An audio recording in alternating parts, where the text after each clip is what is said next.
Imagine a guilt so profound, so heavy with the blood of thousands that it cannot remain confined to the human mind.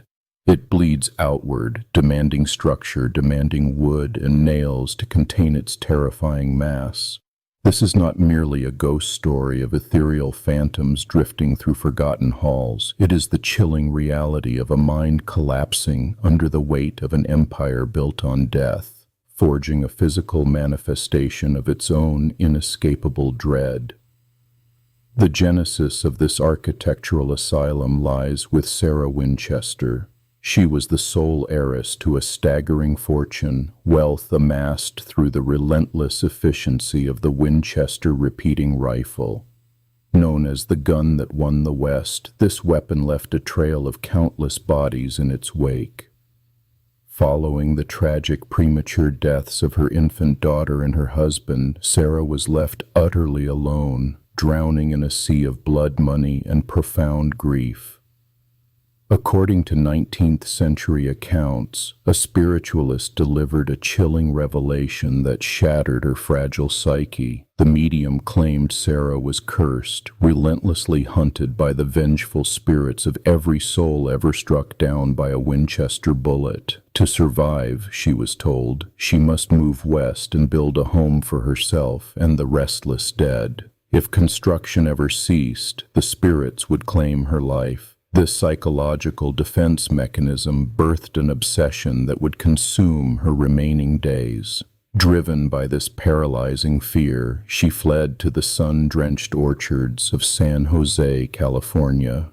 There, she purchased a modest, unfinished farmhouse and immediately initiated a relentless campaign of expansion.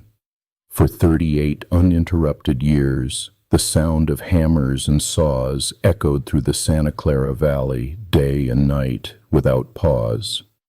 What began as an 8-room cottage mutated into a sprawling, monstrous estate, eventually swelling to an astonishing 160 rooms of chaotic, unplanned design. The structure quickly devolved into a physical manifestation of her fractured mind, becoming a true liminal space. A liminal space is a transitional, unsettling environment that feels eerily suspended between reality and something deeply wrong, often inducing profound psychological discomfort. Inside this sprawling mansion, doors open directly into solid brick walls. Staircases ascend sharply only to terminate abruptly at the ceiling.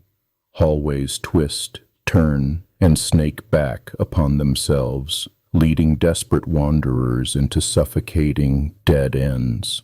This bizarre labyrinth was not the result of incompetent craftsmanship. It was a calculated, desperate trap. Sarah designed these architectural anomalies specifically to confuse the malevolent spirits she believed stalked her every step.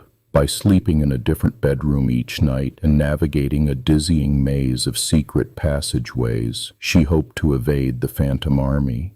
The house became an intricate snare, a wooden puzzle box designed to lock the unseen in a state of eternal disorientation. The laborers who built this bizarre fortress whispered of the unsettling atmosphere that permeated the grounds. Carpenters received daily, hand-sketched blueprints from Sarah, often ordered to tear down a newly completed room and rebuild it entirely the next morning. They worked in a state of constant flux, constructing an architectural asylum that made no logical sense. The relentless hammering became a morbid heartbeat, a frantic rhythm keeping the encroaching darkness at bay. As the years bled into decades, the heiress retreated further into the belly of her creation. Her immense wealth afforded her total isolation, allowing her paranoia to dictate every aspect of her existence. The sprawling estate focuses entirely on evasion, reflecting a mind trapped in a perpetual state of flight. She was a prisoner of her own design, barricaded behind miles of exquisite Victorian woodwork, stained glass, and an ever-expanding perimeter of empty, echoing chambers. At the dark heart of the estate lay the Blue Room, a secluded chamber where Sarah allegedly conducted nightly seances. Folklore tells of a haunting bell tolling at midnight, summoning the spirits, and tolling again at 2 in the morning to dismiss them. Within this narrow, oppressive space, she supposedly communed with the dead, seeking guidance on the next day's construction. It was an unholy parliament, a desperate attempt to appease the very phantom she sought to outrun. The fragile equilibrium of her haunted existence shattered violently during the great earthquake of 1906. The massive tremors severely damaged the towering 7-story sections of the mansion, trapping Sarah in one of her many bedrooms. It took her staff hours to pry her free from the rubble. She interpreted this catastrophic event not as a natural disaster, but as a furious warning from the spirits, a violent reprimand for spending too much time on the front facade. Terrified of further supernatural retribution, she ordered the damaged front half of the mansion permanently boarded up. The unfinished rooms were sealed, trapping the destruction and, she hoped, the angry entities within. The echoing halls of the sealed section became a decaying monument to her terror, a dusty tomb where the clock stopped permanently at the moment of the quake. The construction shifted entirely to the rear of the property, a frantic retreat from the ruined front. Today, the Winchester Mystery House stands as a chilling testament to the destructive power of unchecked guilt. It is a monument where immense wealth collided with profound mental anguish, creating a structure that defies all architectural logic.